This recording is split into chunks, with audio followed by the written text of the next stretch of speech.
Hey, thanks for coming. Welcome to the Love Shack.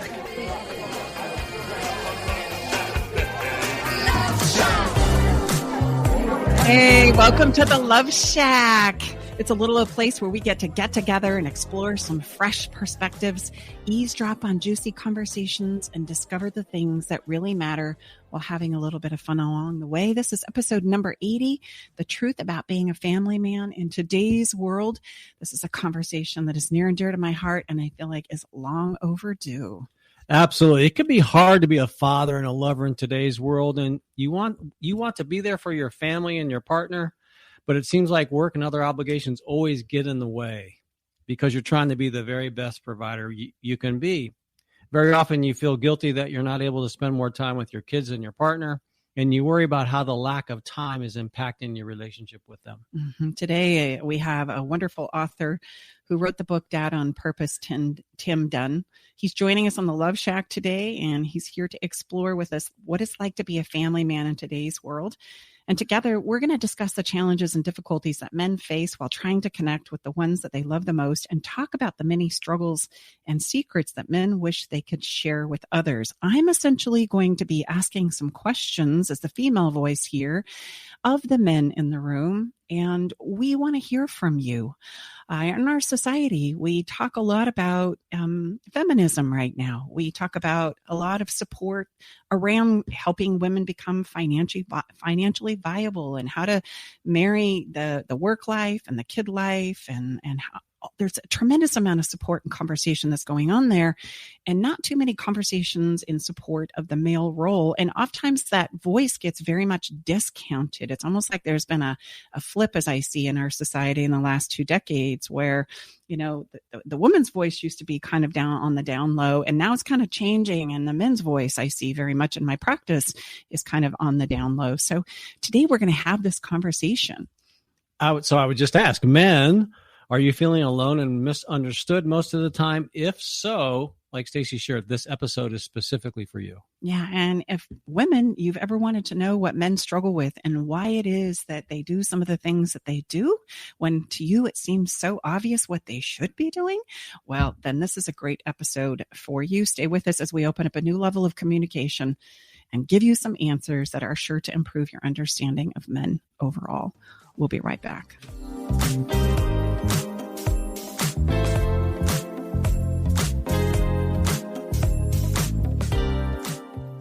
I met Stacey and Tom about 2 years ago. I was at a point in my relationship where I was ready to file for divorce. Not that I wanted to, but I just felt hopeless and helpless. I'd been through other counseling and coaching and didn't find any success. With Stacey and Tom's methods, I was able to eliminate insecurities, set boundaries, plant my flag, eliminate rabbit holing. I was separated from my wife for a year, and I have since moved back home for the last 6 months now.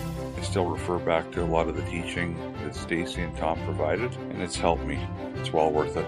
Learn the simple 3-step system to rescue your struggling relationship by registering for Stacey's brand new free workshop. Reserve your seat by going to staceybartley.com/workshop. Hi, I'm Coach Debbie from Story U Talk Radio, and I want to encourage you to write your book. Weekly, I offer topics about style and storytelling. I take your questions on our live show every Thursday at 4 o'clock, or you can subscribe to Story U, that's capital U, on any of your favorite platforms. Hey, babe, did you know that the average couple spends only 2 hours a day with each other, and the majority of that time is spent eating, watching TV, and surfing social media rather than connecting with each other? And if children are involved, my gosh, it's even less time than that. I know, babe. That's why you created our conversation cards for connection, because they're the perfect conversation starter. So the next time you're sitting on the couch, rather than turning on the TV or grabbing your phone, pull out a card and get ready for some good old-fashioned laughter and love and connection. Yeah, you can get your cards at staceybartley.com. Giving local voices a chance to shine. Alternative Talk 1150. Welcome back inside the Love Shack. We are Tom and Stacey Bartley. If you're new to the show, thank you so much. Along with our engineer extraordinaire, Eric Ryder, at the helm of our spaceship, KKNW, up in Seattle. We're going to jump right into the heart of the matter.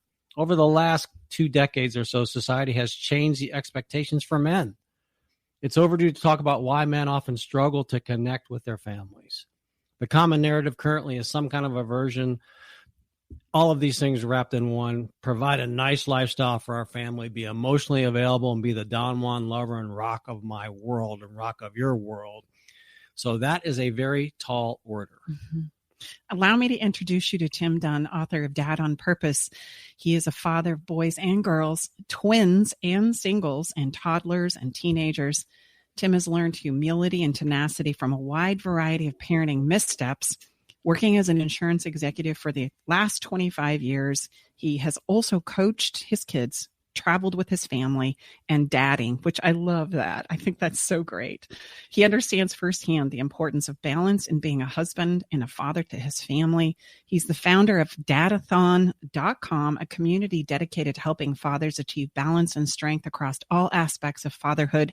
And as you maybe heard me say in the intro, I could not be more thrilled that people are stepping up to give men the support that they deserve and need in this changing world. Tim, welcome to the show. It is so great to have you here. Thanks so much, Stacey and Tom. It's a pleasure to be here. Really appreciate the opportunity to chat with you guys. We've got to ask the question right out of the gate of what it is behind the story of you that led you to writing your book and creating this community. So there has to be something within you that inspired this and brought this to light. We'd love to hear that as we get started in our conversation. Yeah, of course. It really is simple. I just to back up, I realized in the introduction when I hear it sounds like I have like 14 kids, but I have 4 kids. It just so happens we've got a single, then boy-girl twins, and then a little guy. So we've got 2 boys, 2 girls, 2 twins. So it's a good sampler platter. But and we've got an 18-year-old, 2 16-year-olds, and a 13-year-old. But at various times we've had 3 kids under 3, and then now we're kind of entering, we have 3 kids in college pretty soon. So, but the basic idea was a number of years ago, I wanted to get into shape, and I wanted to, I was running for a while, and that was tough on my knees. So I thought I would try a triathlon, and I'd never done one before, and I trained for it, and it was a short little baby pipsqueak triathlon, but I'd never done anything before like that. And there's just different muscle groups of like swimming and biking and running, and they're so different, but you need to have balanced strength across both of them.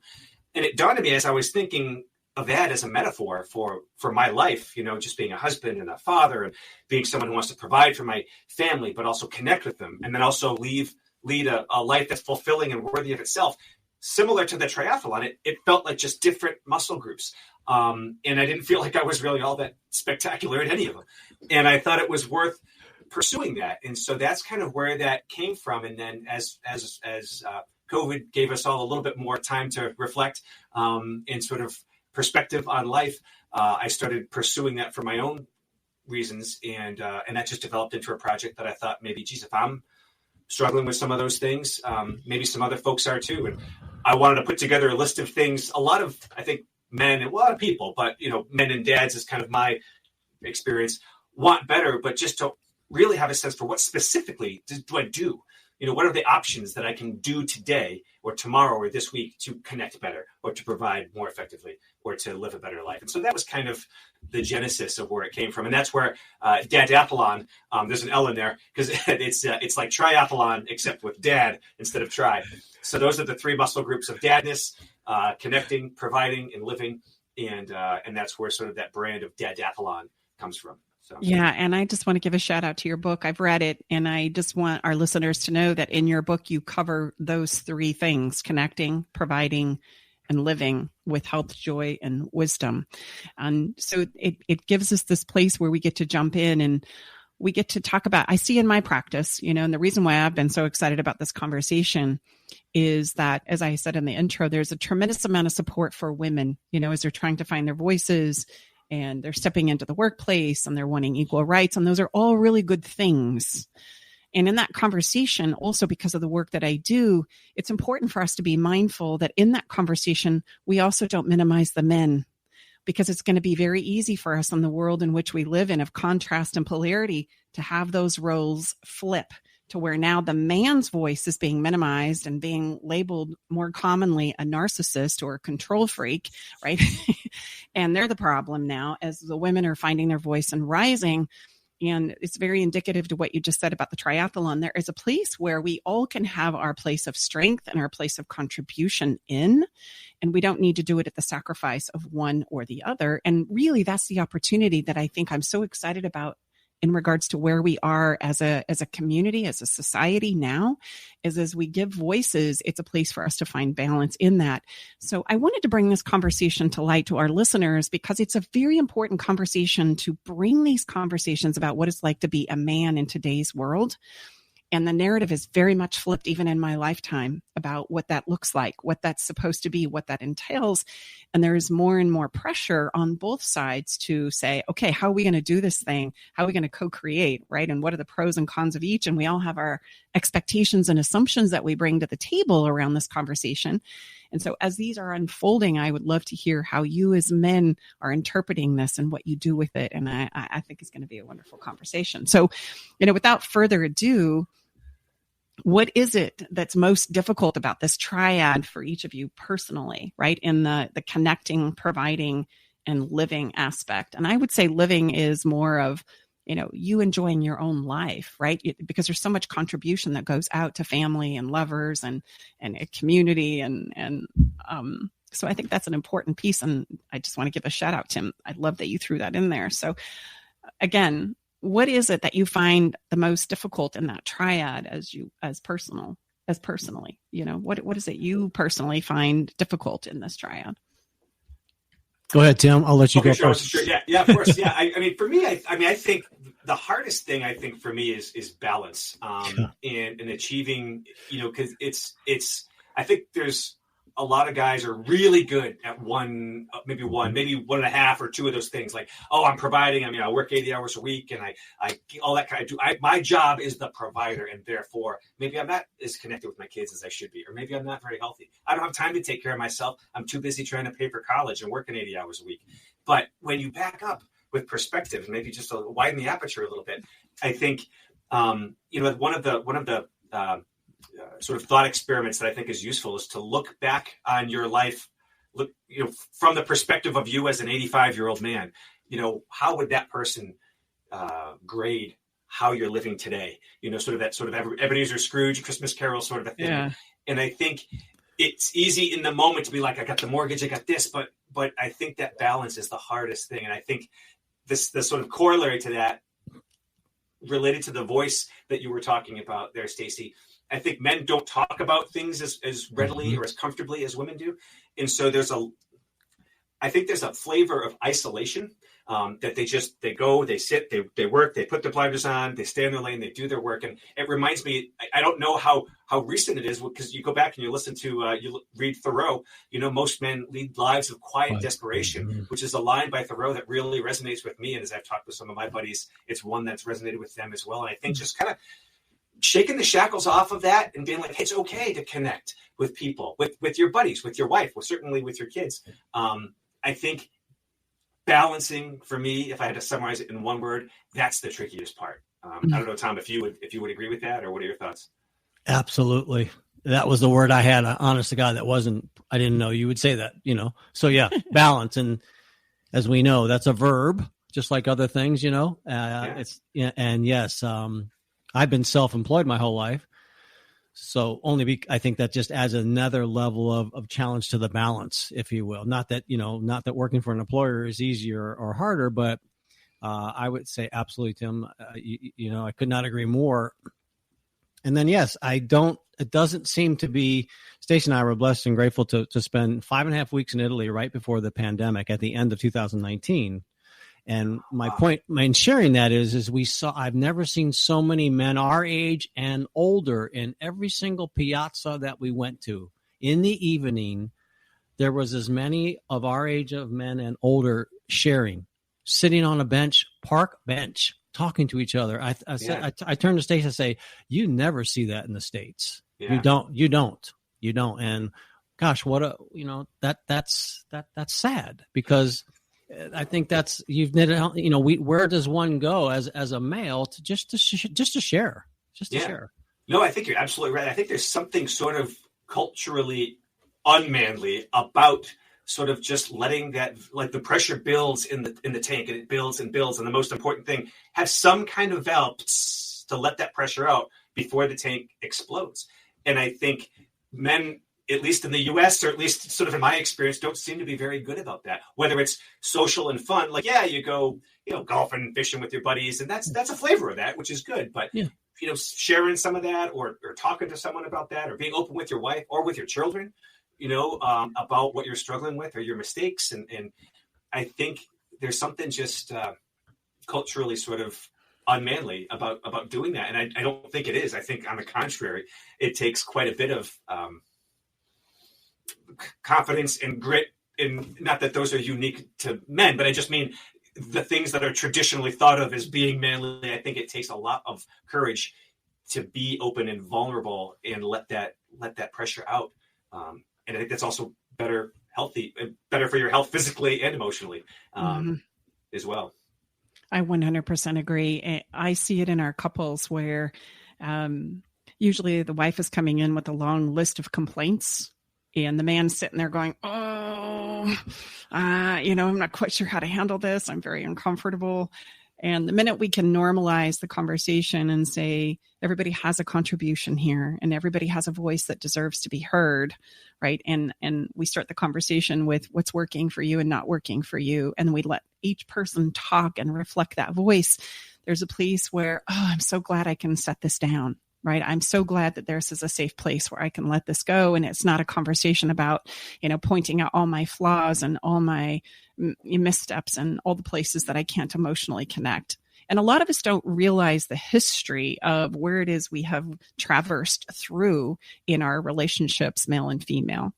Historically, right, males have been programmed and taught and actually conditioned to not be connected to their emotions.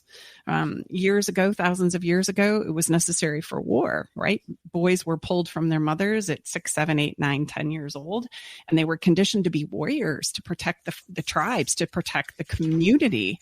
And mothers were left behind to protect their children. And this conversation continues to get handed down again and again and again, to where ideology and all of our marketing and our pictures, et cetera, are men being strong and protecting us as women and children and providing for us as women and children. And yet men, we fail to remember, are just as emotional and have the capacity to be just as emotional as women. It's just that's not a side of us that we develop, or that they've been given the avenue to develop. And now we're in a time where we get to, we're banging on them, be emotional, tell me how you feel. And they're like, I don't know how to go there. And women, if you ever want to know what that feels like, just try on a man saying to you, hey, baby, do that pole dance and swing around and do that sexy thing for us, because we are generally very uncomfortable in our bodies. And if the emotional experience of that is the same, right? Men are very ill-equipped and don't have a lot of practice in regards to talking about their emotions. And women, we have a tough time talking about their physicality and accepting our bodies and what they are and what they can do, and that place of sensuality. And there's a cross-pollination that happens there, right? Where we can understand the other, because everybody's going, oh gosh, I got to work late. I got to pick up the kids.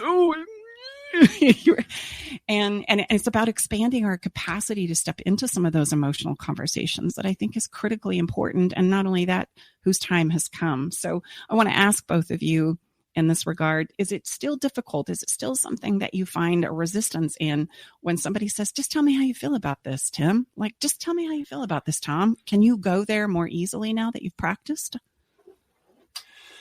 I guess I have two ways of answering that. One is, when it comes to emotions or stresses that I'm struggling with, I'm very fortunate. My wife is fantastic, and up is not strong enough a word to articulate how I'm married. I'm very fortunate in having a partner that can communicate and is supportive of me in that regard, and that's huge, I think. And so when over the course, we're married almost 25 years come December, and we've learned how to kind of communicate that. And that hasn't been a smooth ride. You make mistakes. And I think I've gotten comfortable expressing. I think the first key is being able to express some sort of negative emotion at all, or some dissatisfaction or stress. And clearly and respectfully, in like, this is how I feel. So yes, I think am growing in how to do that. I'm not probably as where I should be, but But then the second way I'd answer that is, I think there are times where men aren't really thinking anything all that mind blowing. There's a Seinfeld skit where he talks about, women. Do you want to know what men are thinking? I'll tell you. Nothing. We're just walking around, looking around. And, that overstates it too. But that's not false either. There are times where we're just like, yeah, look, basketball. So I think when it comes to the real emotions, I think you need to be comfortable expressing those, especially when they're negative or challenging or vulnerable. And it's okay. I think it's okay to not always be thinking something. If the answer is like, no, I'm not thinking anything. I'm just cool. So I'm not sure if that's a good answer, but I think there's two. I'm not sure, Tom, if you would agree with that assessment as well, or what do you think?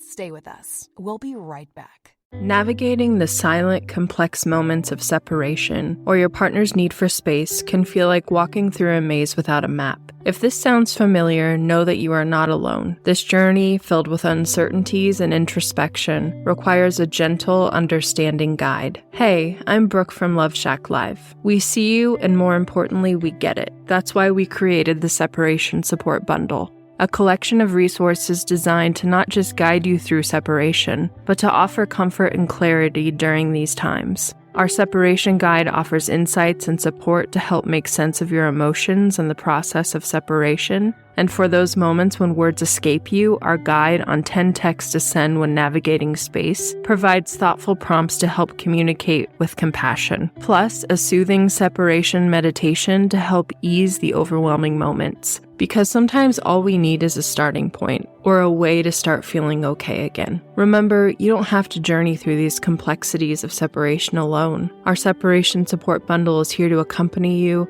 guiding you towards healing, understanding, and most importantly, the renewed sense of self. Visit stacybartley.com/bundle today to access your free separation support bundle. At Love Shack Live, we're all about exploring the real stuff that relationships bring, the good and the challenging. So let's tackle this together, because even in the hardest times, there's hope, growth, and yes, even love to be found. Yeah, I would, I think you have to, like you just shared, Tim, having a partner, that has created this, we say in our body of work, really what you absolutely have to have for really any relationship to flourish is permission and safety. So you just described that. So especially for us men, if you're going to ask us to step up and when we are having these vulnerable thoughts, especially when they're not maybe top shelf and we're not feeling all that special and warrior-like, and to be able to share that, you got to know that your head's not going to be taken off and question, oh, that's not how you really feel. Really? Well, that's how I feel. So, you have to have that. And I too am blessed like you, Tim, to have that. So you have that knowing that I can bring up anything, and maybe it's, no, I'm good. Maybe I seem like I'm off, but I'm good. Like you say, yeah. I'm excited for the game tonight. That's all good. I've always have a lot going on. Stacy knows that, but if it's abnormally, she'll ask me and I'll just say, no, I'm good. I'll say, no, here's where I'm feeling off. Can you support me? What do you think? Mm-hmm.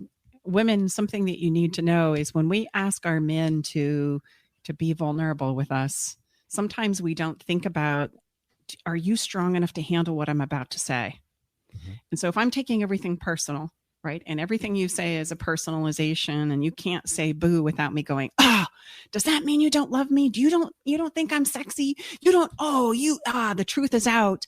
There is no way that a man is going to be able to open up to you because there is no safety and permission present in the conversation. And if they're going to go there into an emotional nature and they're going to essentially reveal to you, they need to know that you're strong enough to handle it, or they're not going to go there. And so there's this misnomer where it doesn't mean that you need to be more emotional as a woman. It means that you need to show your strength so that you say, I got you. It's okay for you to need support, and it's okay for you to need help, and you can lean on me now. And we don't think about that as a woman. It's all about, right, kind of the opposite conversation of you're supposed to be able to collapse and have an emotional hot mess. And then you're supposed to be able to, not need support and regain the strength to go on and get back on your horse and be your warrior. And then tonight you're going to rock my world, right? You're going to make me howl at the moon, and then it's going to all replay tomorrow.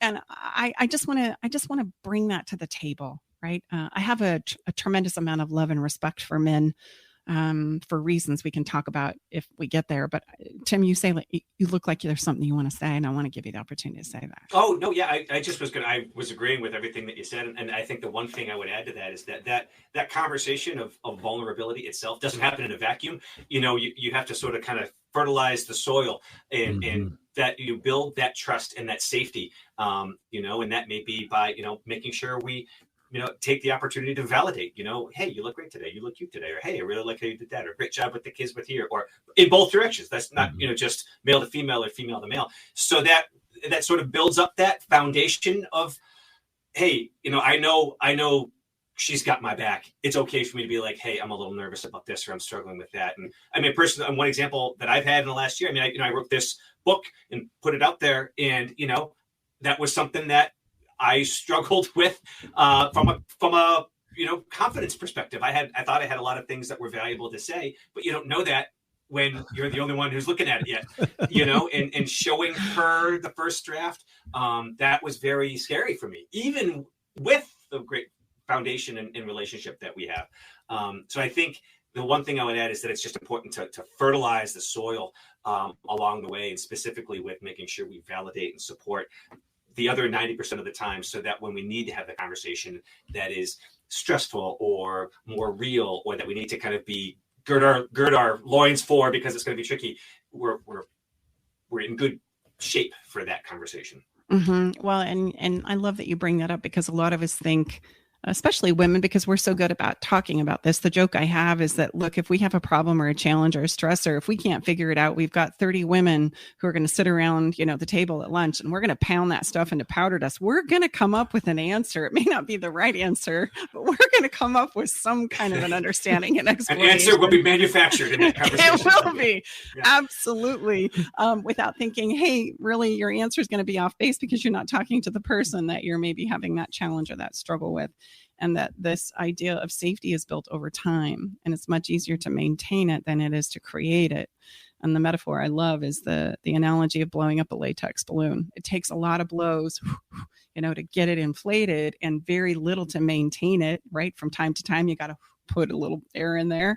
But man, if you violate the safety, if you criticize, minimize, manipulate, coerce, degrade, break down, right, and in order to get your needs met or to validate yourself, that it's gone, and you're back to square zero of trying to put that safety in place. And that really does create the space where we can share. If you want your man to lean in more, I would say you've got to create that foundation in order for them to open more and to be strong enough to hear what it is they have to say without taking it personal. And that's probably going to take some skills and some practice, right? That's probably going to take some new understanding and learning. So that we can better support our men. We're saying be emotional, but then we're falling apart as we're saying it. We're doing some things that are sacrificing the safety as we're begging and pleading for them to just tell me how you feel. And they're going, oh, yeah, no, I cannot do that right now. Based on what I'm seeing as a demonstration, you can't handle what I have to say. Yeah. Right? That can be quite an interesting dichotomy. What do you guys have to say about that? Have you, Tom or Tim, been in a place and maybe even a past relationship where you felt like you couldn't say what you needed to say? And what was it that came up that caused you to go, yeah, no, I can't go there? I've thought to myself I was I couldn't say certain things, but then once, for reasons that didn't have anything to do with, with my wife, we've been together. She's really kind of been my only real relationship.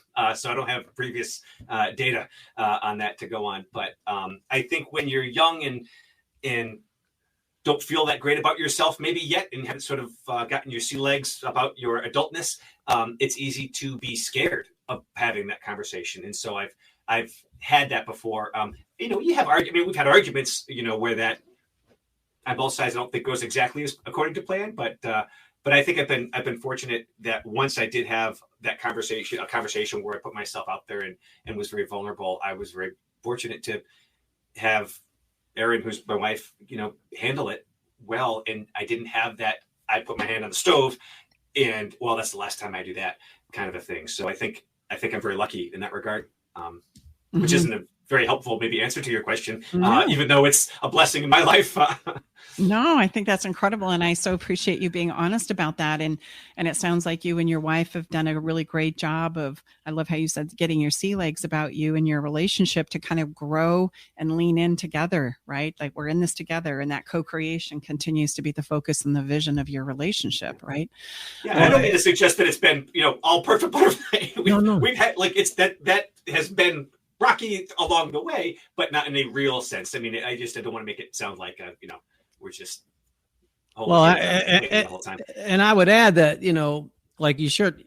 What's important to remember, just like in like using the triathlon. I mean, the way that a triathlete gets successful, as in any kind of athletic endeavor, is through practice. And for some reason, in the relationship world, this is something Stacy and I talk about all the time: is great love and great relationships are available for everyone. And the ones that I've noticed and witnessed and blessed to be a part of or whatever is because of the practice and the commitment to the practice, right? Same as a great triathlete, same as any athlete. Yeah. So for some reason, there seems to be a disconnect. And we talk about this, if you're listening to our show, over and over. This is a skill-based journey, just like every other thing. And in my view, it's the most important skill-based journey we're ever going to undertake. So then we need to behave like it's important by putting in the time for the practice. So having these difficult conversations and other things that Tim talks about in his book, it's skills then, you've laid out beautifully in your book. Okay, but then it's up to us to take the time to practice it, because we're not born lovers. That is a story that's make-believe, and it's a good one we've all bid on, but that's fairy tale, right? That's fairy tale. So I would say practice is crucial. And the skill that you talk about is funny, but I just reflecting as you're talking, just kind of reflecting about, oh boy, we're lucky. And we are lucky. My wife and I are very lucky, but I think the one skill that we learned and began implementing early that I think helped us along the way is when we did get into arguments, we learned early to frame things in terms of I feel rather than you are. Mm-hmm. So rather than, you're so selfish when you do this, is, gosh, when you do that, it makes me feel like you don't care about me, and that may not be what you're thinking, but that's how I'm feeling it. And we, again, I think how we framed that, we learned that skill early, and learning that early and practicing it along the way, I think has been something that served us well in terms of how we've had those conversations, combined with the thing we were talking about earlier, like having that foundation, fertilizing the soil of supporting each other, the other 90% of the time. So. Mm-hmm. No, and I would totally echo that. As the expert in the room, I would say absolutely. What breaks our relationships down, we don't realize, is any form of manipulation, which is criticism, belittling, minimizing, coercing. And we all do it. We're all little human mess-making machines, and our society is based on the foundation of manipulation. So we have to tell that truth. Like, most of us grab our chests as humans and go, no, I don't do that. I'm going to say, yeah, you do. Yeah, you do. We just don't realize it because we don't understand that skill of manipulation, but we intuitively have been taught to do it. And if that's the case, then it's absolutely going to suck that safety out, right? And that is the safety that is so critically important.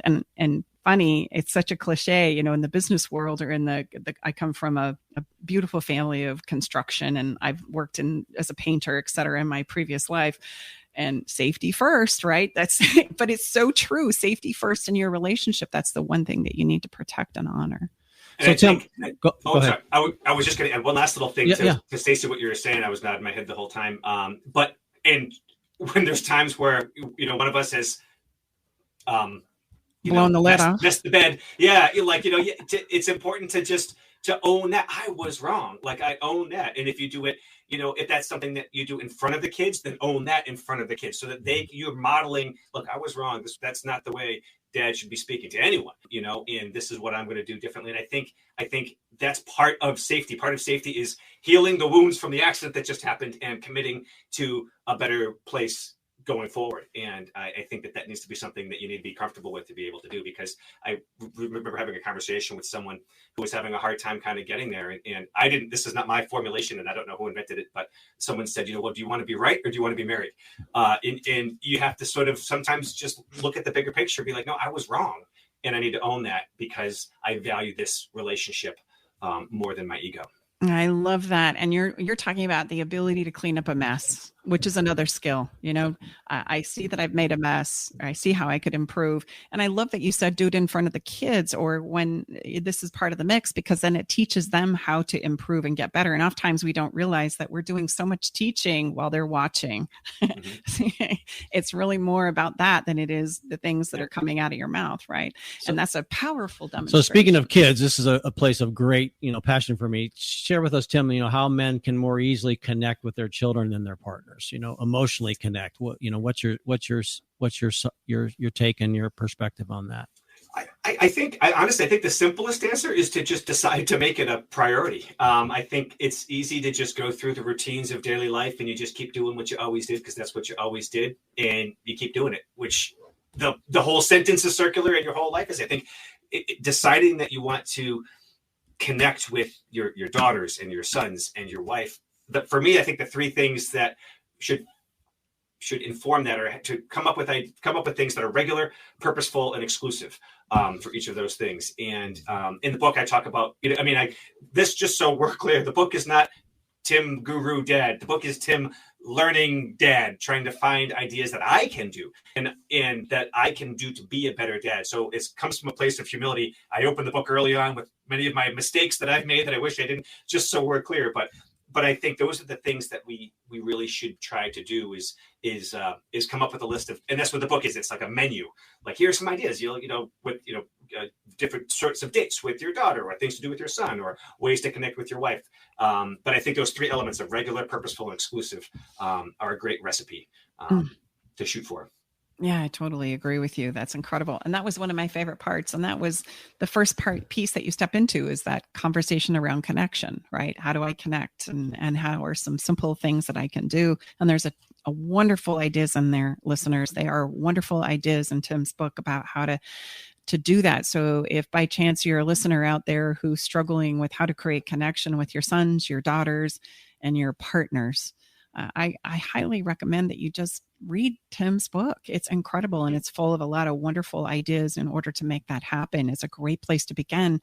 And I just want to remind, all of us that we're human first, regardless of what gender. We are human first, and we do have the capacity to expand in whatever direction we need to, whether that be logical, right, and more calculating and strategic, and or emotional and logical. The only thing that's going to stop you is this thing between your ears. Well, and that just those three, I love that: regular, purposeful, and exclusive. My experience either on the giving side or the receiving side, if we just know that there's been a little bit of intention put into that moment that we're choosing to spend with our loved ones, like you shared, Tim, man, the return on investment is unbelievable. I mean, yeah. Would you share that? Would you agree, Tim? I mean, yeah, no, 100%. And that doesn't have to be these huge, grandiose gestures. Yeah, you can do something where you go away for a weekend with one of your kids. Great. But like, hey, I'm going to the grocery store. Come with me. Let's just go get coffee, or let's just listen to some dad jokes on Alexa while you're getting breakfast. Little tiny things that are purposeful, that are little moments that you can kind of weave into your day pretty easily, Well, and share with us, what is the distinction between connecting with your daughters and connecting with your sons? I think the way I break it down in the book are different things to read together, watch together, play together, things you can write to them, and how you model. And I think just obviously boys and girls are different. So the sorts of things. I've been one of the things that one example, I found a book that I do with my daughters, and it's I can't remember the name of the book, but it's conversation starters with your daughter, and it's you get coffee or lunch once a month or so, and it's little prompts, and you can ask her questions, and they go back and forth, and sometimes it's awkward and it's uncomfortable, but they love it, and my boys would not. And so with my boys, it's other things that's a little bit more physical. We've gone to a couple of concerts, and you go hiking, and and again, it's not so much a statement about boys versus girls or masculinity versus femininity, but your child, my child who's a boy wouldn't like that kind of a thing. And many boys may be in that same boat. So that's a little bit of the thought process there. Mm-hmm. Yeah. And give us some ideas in regards to connecting with your partner. I think the idea there too, let me just move this around a little bit here. I think, again, the little things, it can be as simple as, putting together a nice slideshow, of pictures for the kids, or just writing something super thoughtful. That's not a Hallmark card, but why did you fall in love with me? And I send emails out a couple of times a week and have little prompts, that kind of before Valentine's Day, it was like, here are some questions that you might answer, in your words, to kind of really make your wife feel special. Things to fill their cup, or again, easy, simple things like, making her lunch for the day and put a little Post-it note with a heart. A Post-it note with a heart takes 3 seconds, and it's just, I'm thinking of you and I love you. Very small, very low effort, but meaningful in terms of the effect. And there's a lot of little ideas like that sort of woven in and out. But the idea there is to just decide that it's something that it's important to do, that she's important enough to do something purposeful and regular for her to make her feel special, because she deserves it. Mm-hmm. And so do your kids. Yes. And I want to make sure that we leave some time. The pressure to provide, I would love for both of you to speak to that just a little bit. I think sometimes we as women take that piece for granted, especially when we've been stay-at-home moms, right? And there's a lot of conversation between couples about, I work all day and the guy comes home and is exhausted, and I work all day. And, there's a tremendous amount sometimes of headbutting there about who's working harder and who's doing what. So I want to, with the last, few minutes that we have here in our conversation, let's talk about the providing piece for a minute and have you share with our listeners, what is it you would want women to know about what it takes to provide, and what your experience there is, For myself, that probably is the single largest source of stress in my life that I feel. And I don't think men are probably all that different from me who have kids. And it's societal, it's generational. I think back to, I promised my father-in-law I would take care of his daughter, and that his grandkids would want for nothing, and then you look left and right and your neighbors are going on vacations, but you got college. Like it's three-dimensional stress just soaking its way into your liver every day. And I think I had a conversation with Erin once, my wife, and about this. And I think I started to express it like this. And she's like, I had no idea it was that much of a weight for you. I'm like, yeah, it's the thing that wakes me up at 3. At one point I talk about the book, you're running, trying to pay for college, holy cow, the ER, and you wake up and you're like, okay, if I fall asleep right now, I'll get 3 more hours, before 6 o'clock. And that, again, that's not unique to men either, but that's the source of the stress I think about men trying to fit 10 pounds of work in a 5-pound week and accomplishing 6 pounds of work and feeling crappy that you didn't get 10 when you did 20% more work than was feasible in that week. And then that becomes a stress and a source of failure, just constantly moving. So I guess that's how I would answer that. Mm-hmm. Mm-hmm. What about you, babe? No, Tim and I seem to be wired very, very close to the soul, if you will. Yeah. And then on top of all that, then how about me? How about me feeling good about just me? I've shared with you many times, I feel like a lot of my life, again, has been interrupted. Well, could I just have a little quiet time for myself? We shared on our show here, you're a large package, Mrs. Bartley. So not only and baby, I'm worth it. Right? Yes. Oh, yes. Oh, yes. But so there's a lot that I stepped into. And look, I fully, but I understood, but I didn't understand. And so little did I know what was, just as well I didn't know when you and I said that we're going to step in and let's do this, so, we've got eight children combined and 13 grants. So, that's 21 human beings. You just run the numbers. I'm a numbers guy. Invariably, someone's going to need something, Yeah. And so yeah, Tim, the pressure, and I just come from an incredible lineage of very responsible men that provide for their family. And this is a place of great importance for me because I was blessed and grateful to have. And my father died when I was very young, but left us with life insurance. And then most of my influence comes from my wonderful mother. But nevertheless, it just seems to be embedded in our DNA and my family lineage that this is, and so, yeah, I couldn't have said it any better than you, Tim. It does wake, Stacy knows it wakes me up. She'll say, you weren't sleeping last night. Tell me what's going on. And I said, you don't need to ask what's going on. And so ladies, if you're listening to this conversation, there's a mindset out there that if I earn money, it's my money, and I'm going to leave the providing and all the bills and all the responsibility to my man. Okay.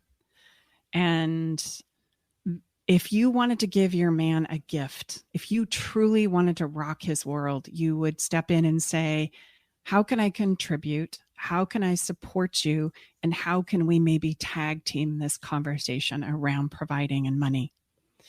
Right? We are very willing, admittedly so, to bring dreams and hopes and things that we want to do and accomplish for our children and for our relationship and for our family at large. But sometimes as a woman, we don't think about what that takes to provide. And if a man hears, we want to do this, and then we're going to do this, and then we're going to do this, it's been my experience that all of a sudden, and you guys confirm this for me, they start running the numbers. Okay, that's how am I gonna, and then there's the time component to it. It's not just so much the money time, it's how am I going to take the time to step away from work, right? And Tom, being an entrepreneur, that's always a battle. He's always saying to me, Stace, you're expecting me to pay for it and then show up at the party refreshed and able to have a wonderful, fantastic time. And I'm sorry, I just have a difficult time going between those two worlds, right? And so if we really take that to heart, women, that is a huge gift we could bring to the table of saying, I want to participate in this with you. We are coming into an age, thank goodness, where we can earn or sometimes out-earn men in this conversation. And so we've got to get over the mindset and think about what it might be like to wear shoes on the other side of the fence. Do you want to take care of all the responsibility and pay for all the bills and make sure all your hopes and dreams for yourselves and your families, your children gets taken care of while you go and have fun and spend all your money that you're making on the other side of the equation? Would that be a fair assessment? I would assert that we would go crazy. We would go, oh, that's so unfair. Oh, that's so not right. and I get to see this firsthand as a divorce mediator. If the primary breadwinner is a woman, the idea of spousal support or helping somebody get back on their feet is like, how could you low life piece of fill in the blank? But if the roles are reversed and the man is the primary breadwinner, the females are going, okay, we all know how this is going to go. How much are you going to pay me? Let's calculate the numbers, right? There's no judgment there. And so we need to think about that. I just want to bring it as a thought to the table about, okay, if we say we want to be equal, then let's show up and behave like that and find some balance together in co-creating this life. And that would be one of the greatest gifts, in my opinion, that you could give the man you say you love is, hey, let's tackle this thing financially together so that they're not bearing the pressure of all of that on their own shoulders. How does that sound to you guys? Good. Yeah, no, I agree. That makes sense.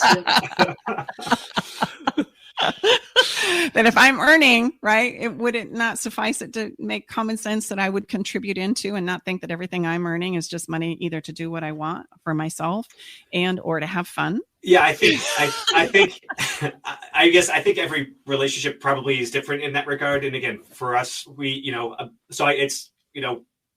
isn't, my wife works as well, and it's sort of, it all goes into a community bucket and we share that as well.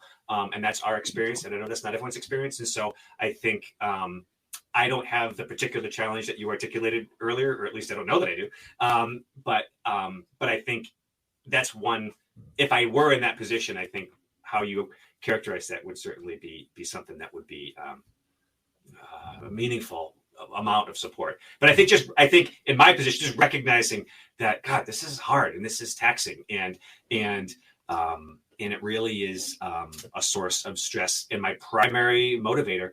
And I think it's the thing that allows me to not take care of myself. It's the goose and the golden egg. I keep trying to get the golden eggs, and my goose gained 30 pounds since 2 years ago. And, I think we got to make sure that the goose is going to be around to walk his daughter down the aisle. So you can't afford not to take care of yourself because you're going after the golden eggs. So, So well said. Any final takeaways as we land this? No, I think that's a perfect, conclusion as we land this is balance. Just like you said, and it's a constant thing. And to have some of these other attributes brought in, thanks, babe, from the woman, to be able to leverage with your partner, not against, leverage with your spouse is unbelievable, because I get to do that all the time. And so, Tim, I know you've graciously and very generously, you've set up a special resource for our listeners. Could you share that with us, please? Yeah, of course. It's so it's my website. It's www.dadathlon.com. So it's like triathlon except dad instead of try. So dadathlon.com/Love Shack. And there, you people, a lot of, I think men want to know, where do I start? Which connecting, whatever. I start with one thing. You can take a dad quiz that I put together that'll give you guidance on where to start. But when you do that, there's 3 free giveaways. I'm giving away chapters 1, 2, and 3 of the book for free to anyone who signs up, as well as a free movie finder, because we were always at Thursday or Friday night scrolling through Common Sense Media and 50,000 other places looking for the perfect movie, and you spend a half an hour doing that, and then no one wants to watch a movie anymore. There's over 200 movies on there. And then finally, it's a subscription to our newsletter. It's like 2 or 3 times a week, short, punchy, helpful. And for your listeners, if they're interested in buying the full book, there's an offer. There's no pressure, but there's an offer to get it at a discount. It's $15 on Amazon. But for the next week or so, if you order it through here, I'll give you $5 off an autographed copy that I'll send you. And Father's Day is coming up. So, just tossing that out there. So. Yeah. And I highly recommend that you do that and step into that. Tim, thank you so much. It's always such a pleasure. Very memorable conversations. And here's another one to add to the list. Do you have a joke you want to share with us before we part?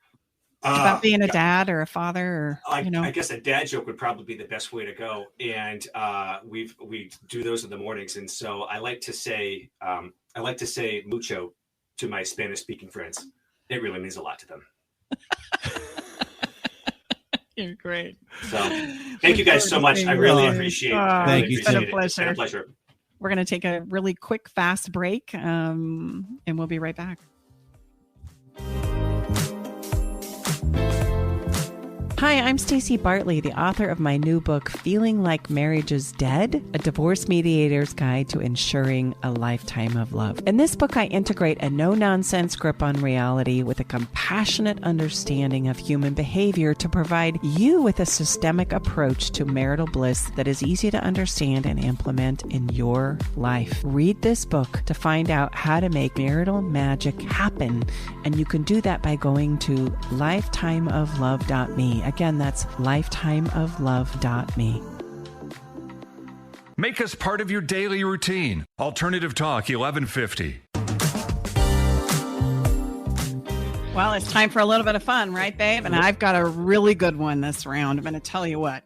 It's called A Secret Kiss. A secret kiss. Yeah. So when you say goodbye to your special someone in the morning, coming up here soon, say to them, I have a secret that I want to share with you later tonight. Okay.